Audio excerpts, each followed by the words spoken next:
말씀을 전하기 전에 언제나 사역자로 세워주신 우리 하나님께 감사드리고 또 이렇게 말씀을 전할 수 있는 귀한 기회를 허락해 주신 사랑하고 존경하는 담임 목사님께 감사의 말씀을 드립니다. 담임 목사님께서는 노예 수양회로 출타하셨습니다. 모든 일정을 위하여 기도 부탁드립니다.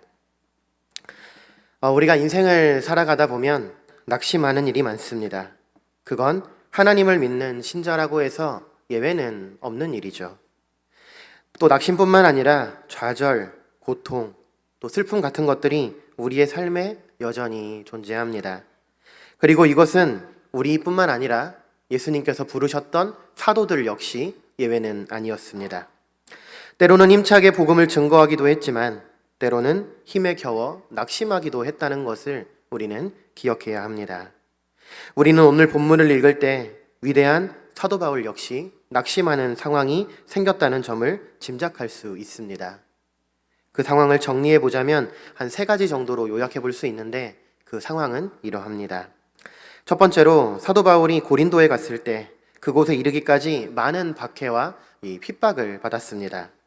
이 사도 바울의 2차 전도 여행은 전반적으로 미궁 속에 빠져드는 여정이었다라고 말할 수 있습니다. 그가 처음 도착했던 빌립보에서 바울과 실라는 이 복음을 전하다가 억울하게 감옥에 가게 되죠. 거기서 또 심한 매질을 당하기도 했고 투옥을 당하기도 했던 곳이 바로 이 빌립보 지역입니다. 그런 일이 있고 거기서 나온 후에 데살로니가로 갔는데 유대인들의 소동 때문에 오래 머물지 못하고 또 떠나 베레아로 갔지만 그곳에서도 역시 비슷한 일이 일어나 금방 또 떠나야만 했습니다. 그리고 나서 도착한 곳이 아덴입니다. 우리 흔히 아테네라고 불리우는 곳인데 그 유명한 지성의 도시 아덴에서도 사도 바울은 이전에 겪었던 그 어떤 실패보다 더 심각한 상처를 겪었습니다. 사도 바울이 아덴에서 예수 그리스도의 복음을 전할 때 그리고 헬라인들은 십자가에 달려 죽은 이가 하나님의 아들이고 구주라는 사실을 전혀 받아들이지 않고 도리어 그를 조소하고 냉대하였습니다. 두 번째로 빌립보에서 심하게 맞았던 후유증으로 건강이 악화되었고 심적으로도 많이 위축된 상황이었습니다. 이 사도 바울은 그때의 상황을 이렇게 기록하고 있습니다. 고린도전서 2장 3절입니다. 내가 너희 가운데 거할 때 약하고 두려워하고 심히 떨었노라 그랬습니다. 여기서 거하다라는 말은 문자적으로 내가 너희에게 갔을 때라는 말로 번역할 수 있습니다. 그러니까 사도 바울이 아덴에서 고린도로 진입했을 때 그의 심적인 상황은 매우 두렵고 떨렸다라고 하는 것이고 그의 외적인 육신의 상태도 이 매로 인하여 거의 육신이 많이 상하였고 건강이 그렇게 좋지 못하였다라고 하는 그런 것을 우리는 짐작해 볼 수 있습니다. 이 고린도 지역은 우리나라와 같이 삼면이 바다인 도시입니다. 당시 고린도 지역은 약 20만 명의 사람들이 살았던 큰 도시였고 로마 제국에서 가장 유명한 국제 무역 도시라고 할 수 있었습니다. 로마 제국에 살고 있던 많은 사람들이 그래서 그곳으로 몰려들었는데 특별히 고린도는 음란과 미신이 아주 심각한 도시였습니다. 이 고린도에 유명한 아프로디테 신전이 있었는데 기록에 따르면 1000명 정도의 신전 창녀도 있었고 심지어 남창이 존재하여서 이 종교 행위라는 미명하에 매춘이 성행하였고 동성애가 만연하였던 곳입니다. 그러니까 고린도는 상업도시였고 환락의 도시라고 말할 수 있습니다. 인간적으로 보면 미신과 음란과 사치로 가득 차 있어서 하나님의 백성이 없을 것 같고 복음 전하기가 거의 불가능해 보이는 그런 도시가 바로 이 고린도였다라고 하는 겁니다. 아마 전도해 보신 분들은 이런 감정을 아실 것이라고 생각합니다. 한번 생각해 보세요. 내가 전도를 하러 가야 하는데 그곳이 라스베이거스라고 한번 생각해 보세요. 그곳에 하나님의 말씀을 전해야 하고 복음을 전해야 한다면 시작하기 전부터 우리 마음이 위축되고 솔직하게 여기에서 과연 복음을 전할 수 있을까? 이 복음을 누가 듣기나 할까라고 하는 그런 생각이 당연하게 들 것입니다. 그러니까 이런 도시에서 사도 바울은 지금 복음 전해야 하는 그런 어려운 상황에 직면해 있다라고 하는 것입니다. 세 번째는 유대인들의 이 끈질긴 박해였습니다. 복음이 잘 전파되면 그에 비례해서 유대인들의 박해도 더욱 적극적이고 노골적이었습니다. 오늘 본문에 보면 사도 바울이 회당에서 말씀을 가르치다가 유대인들의 반대로 회당에서 나와서 이방인에게 갔다라고 하는 그런 기록이 있습니다. 우리가 잘 아는 것처럼 사도 바울의 언제나 이 복음 전략은 회당에서 기본적으로 말씀을 증거하는 거였습니다. 언제나 어느 도시에 가든 회당을 먼저 찾았고 그 회당에서 유대인들에게 복음을 전했습니다. 마찬가지로 고린도에서 그는 회당을 먼저 찾았고 에베소에 갔을 때도 그는 회당을 먼저 찾았습니다. 그렇게 회당에서 말씀을 가르치다가 유대인들의 비방과 반대가 너무 심해서 더 이상 회당에서 가르치지 못하고 그곳에서 나와 오늘 본문에 보면 디도 유스도라고 하는 사람의 집에 유숙하면서 말씀을 가르쳤다라고 하는 그런 기록이 나옵니다. 그런데 다행스럽게도 거기서 말씀을 가르치는데 그 옆집에 있는 회당장 그리스보와 그 온 가족이 예수 그리스도를 믿었고 또 세례를 받는 일이 일어났습니다. 오늘 8절을 보면 이렇게 기록합니다. 또 회당장 그리스보가 온 집안과 더불어 주를 믿으며 수많은 고린도 사람도 듣고 믿어 세례를 받더라. 그러니까 어렵게 시작한 이 고린도에서의 사역이 마침내 열매를 보기 시작한 것이죠. 그러니까 얼마나 기쁜 일이겠습니까? 그렇다면 고린도에서의 이 사역을 더욱더 힘입어 더욱더 힘내서 파이팅 넘치게 해야 하는 것 아니겠습니까? 그런데 방금 읽었던 8절 바로 뒤 9절에 보면 갑자기 전혀 이상한 분위기의 말씀이 등장합니다. 밤에 주께서 환상 가운데 바울에게 말씀하시되 두려워하지 말며 침묵하지 말고 말하라. 주님의 이 메시지가 무슨 말을 뜻합니까?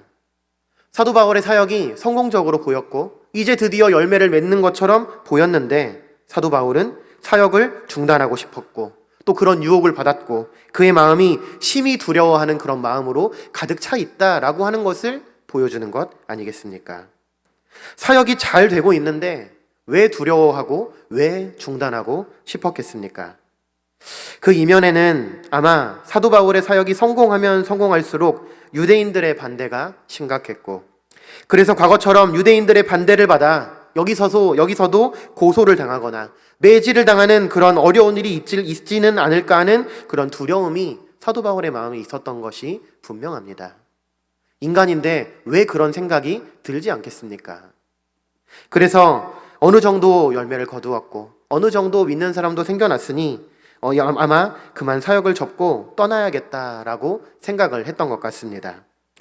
사역이 더 잘 될 때 유대인들이 더 집단적으로 적극적으로 자신을 공격하고 그래서 자기 자신이 크게 봉변을 당하는 것은 아닌지 그런 두려움을 사도 바울이 가졌던 것 같습니다.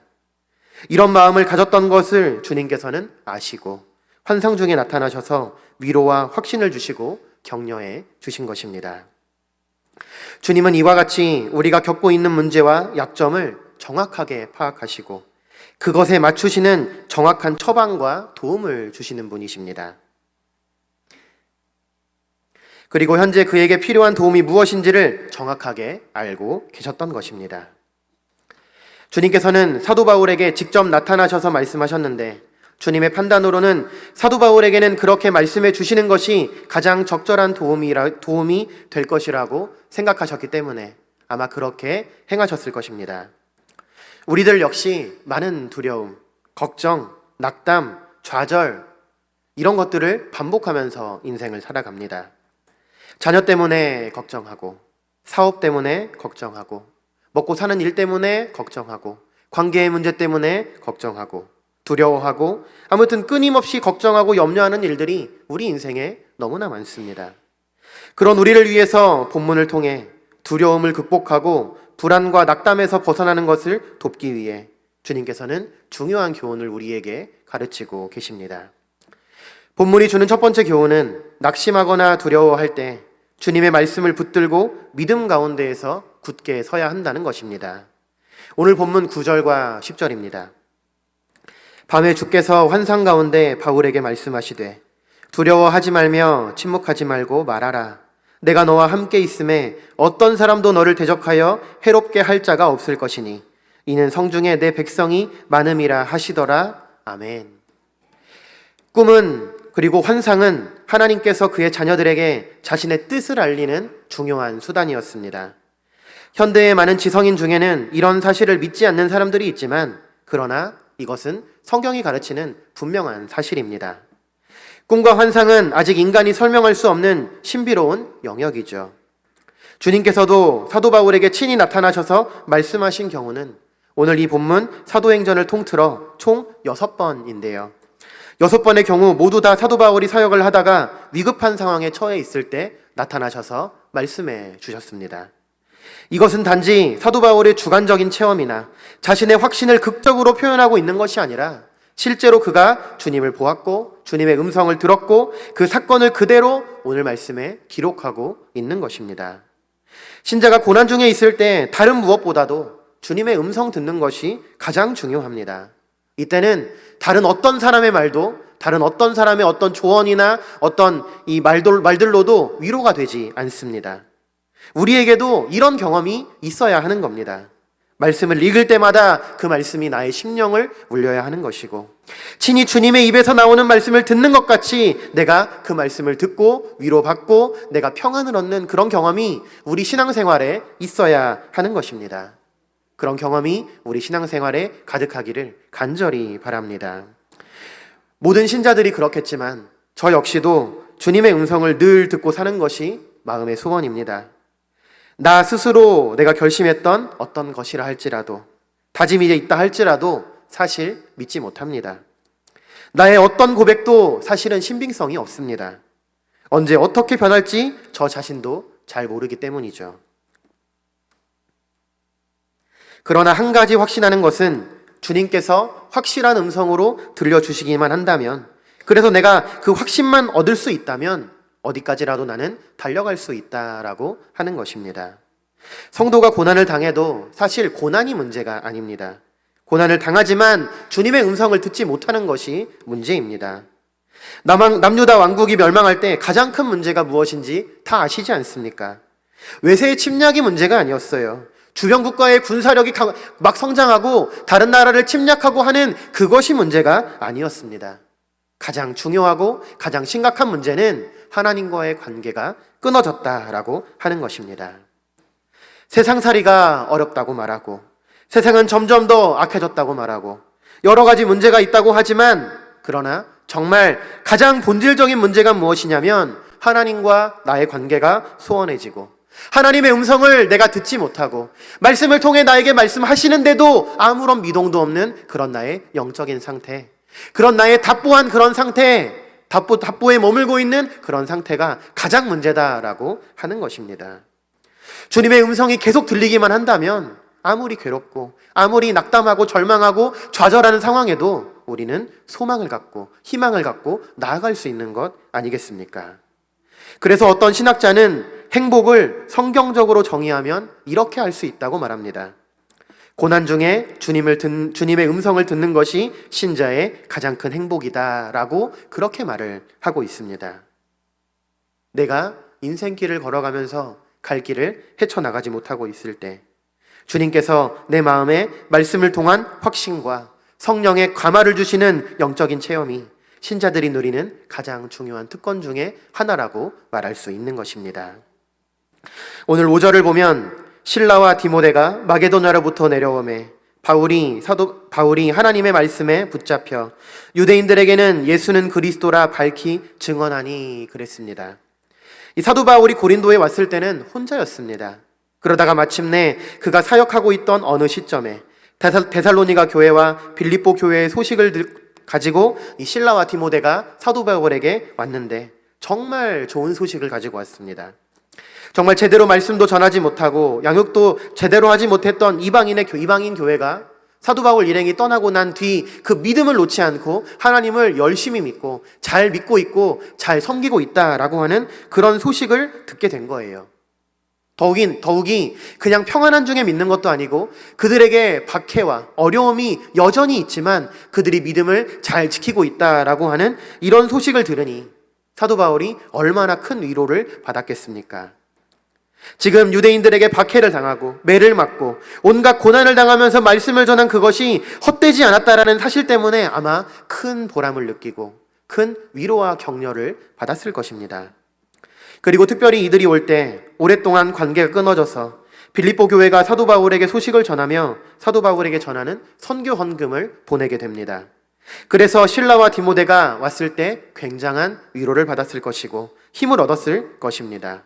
그래서 오늘 5절에 보면 사도 바울이 회당에서 나와 디도 유스도의 집으로 가서 열심히 말씀을 증거했다라는 말이 나오는 것입니다. 그러니까 동역자들이 고린도에 와서 그에게 위로의 말씀을, 또 좋은 소식을, 또 그의 사역이 정말 보람됨을 전해주자 다시 힘을 얻고 말씀을 전했다라고 하는 것입니다. 이와 같이 인간적인 관점에서 보면 사람의 도움과 지지는 반드시 필요한 것입니다. 그러나 정작 깊은 고난 가운데 있을 때에는 사람의 도움도 사람의 위로도 어떠한 것도 도움이 되지 않습니다. 반드시 위로부터 임하는 하나님의 도우심과 위로가 있어야만 그 문제가 해결되는 것입니다. 실라와 디모데를 통하여 위로를 받았다고 해서 사도 바울은 어떤 이유든 간에 고린도에서의 사역을 그만두고 싶을 만큼 두려움에 사로잡혔습니다. 그러니까 실라와 디모데를 통한 위로는 잠시였고 잠시 힘을 얻을 수 있었지만 그 저변에 깔려있는 마음의 문제, 그 고통의 문제는 해결되지 않았다라고 하는 것입니다. 한마디로 말하면 무서웠던 겁니다. 그건 인간의 힘으로 절대 해결할 수 없습니다.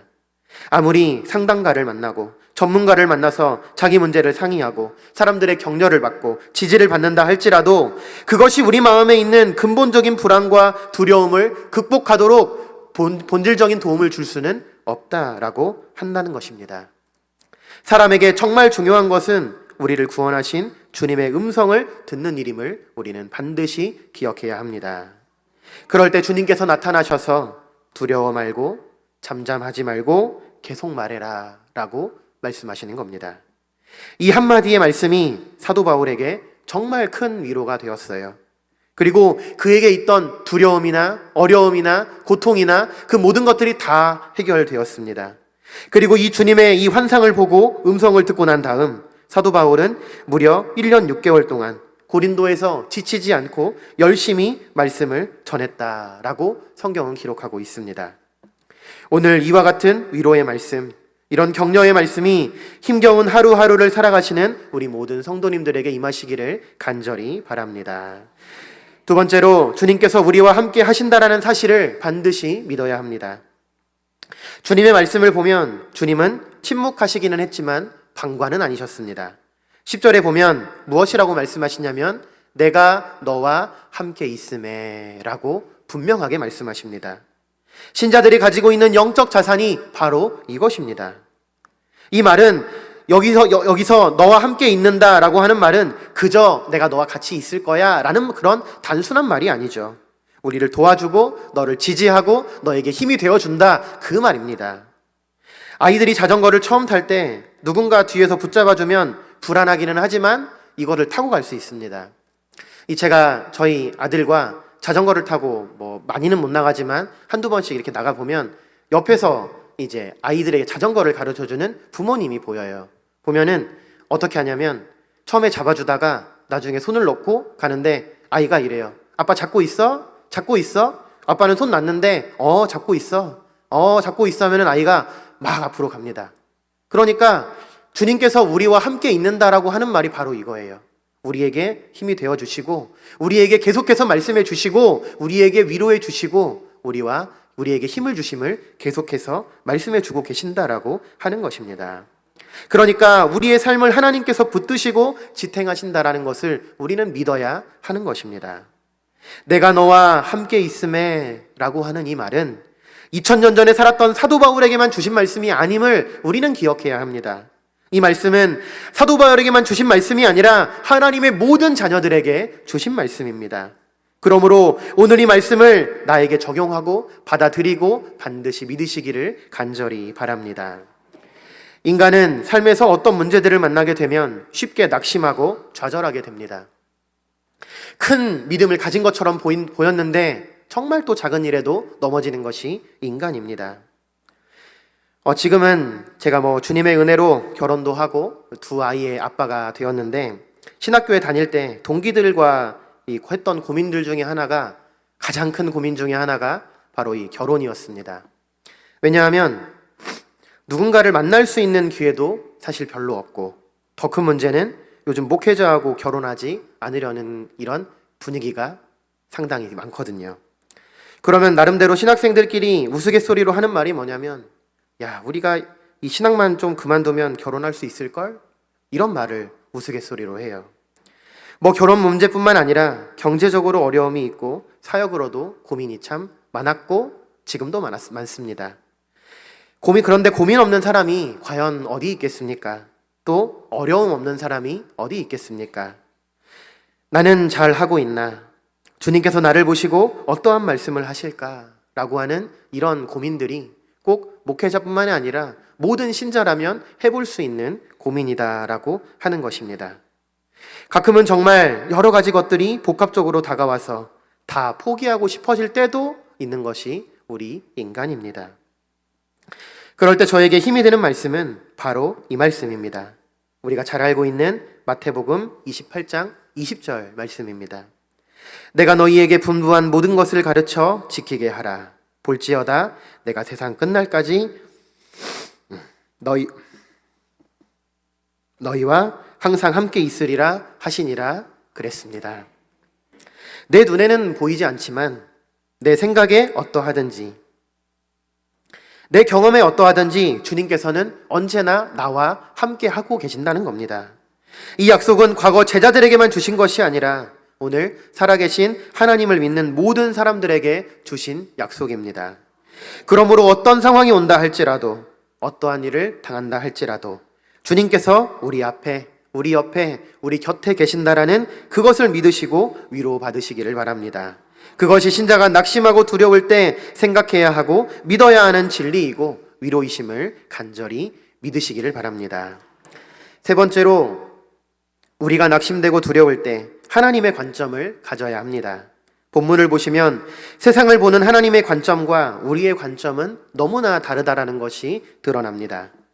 사도 바울은 고린도를 보았을 때 우상 숭배와 미신과 악으로 가득 찬 저주받은 도시, 혹은 하나님의 진리와는 거리가 먼 도시라고 생각을 했을 거예요.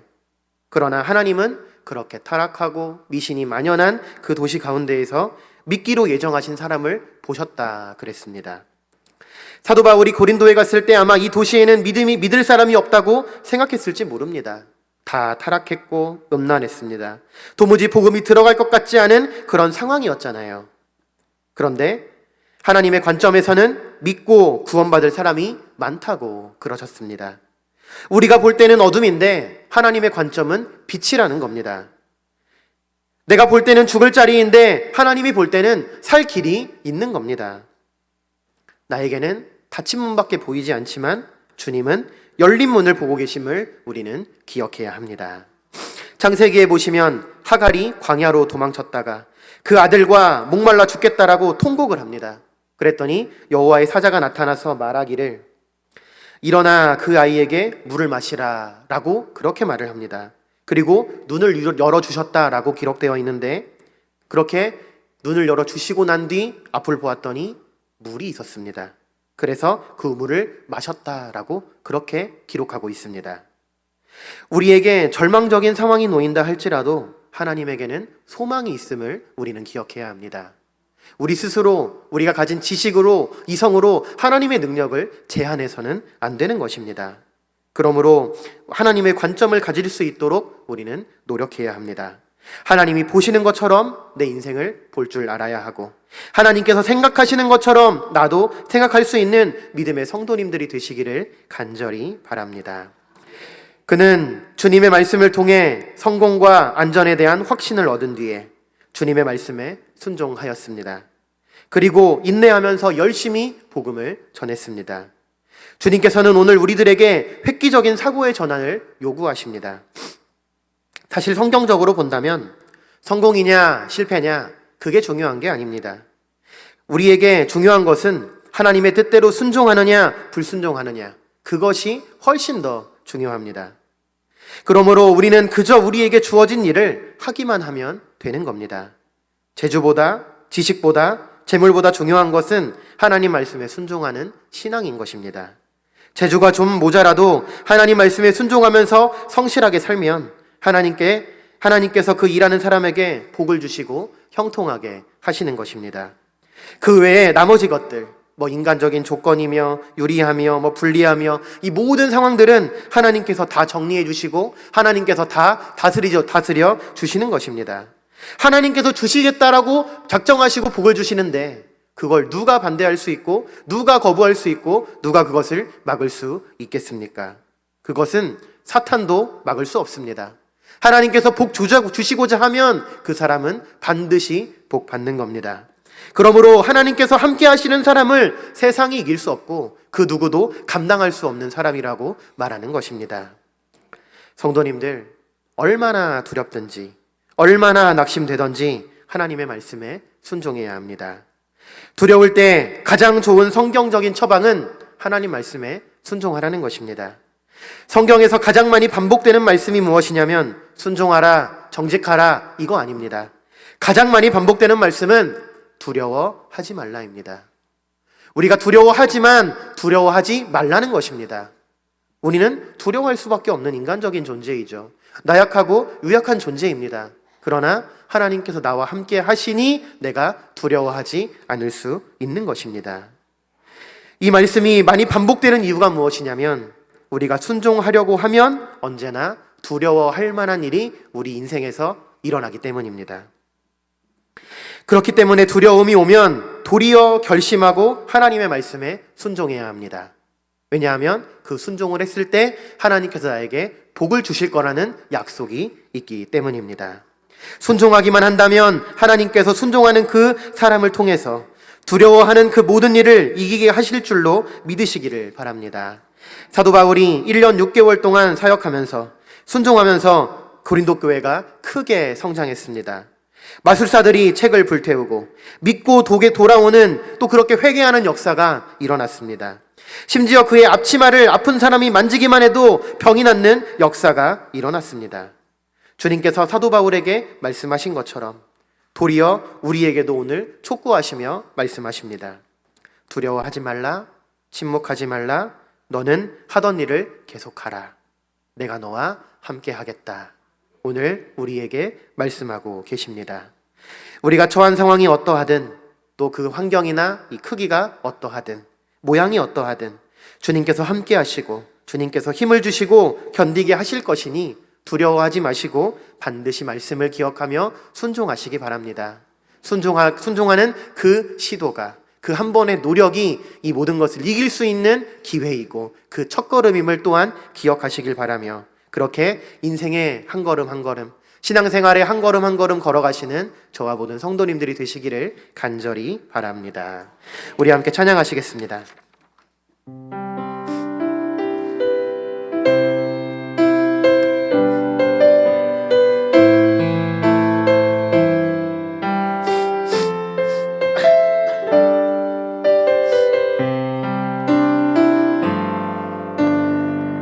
힘들고 지쳐 낭낭하고 넘어져 일어날 힘 전혀 없을 때에 조용히 다가와 손잡아 주시며 나에게 말씀하시네. 나에게 실망하며 내 자신 연약해 고통 속에 눈물 흘릴 때에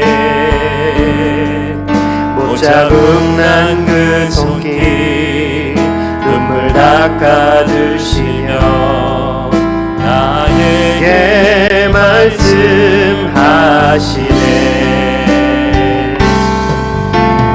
너는 내 아들이라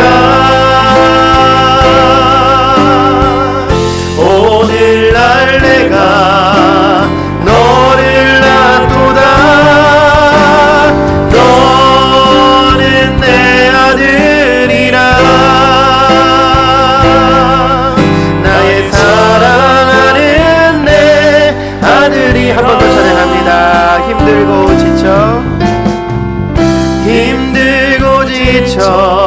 낭망하고 넘어져 일어날 힘 전혀 없을 때에 조용히 다가와 손잡아 주시며 나에게 말씀하시네.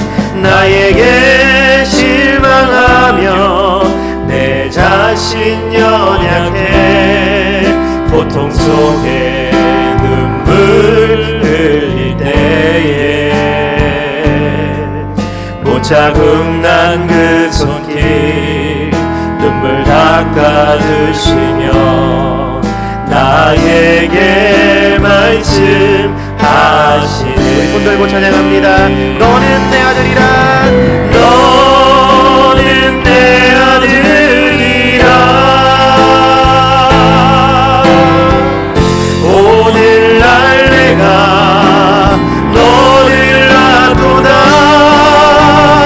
너는 내 아들이라. 나의 사랑하는 내 아들이라. 너는 내 아들이라. 너는 내 아들이라. 오늘날 내가 너를 낳도다. 너는 내 아들이라. 나의 사랑하는 내 아들이라. 우리 이 시간 함께 기도하겠습니다.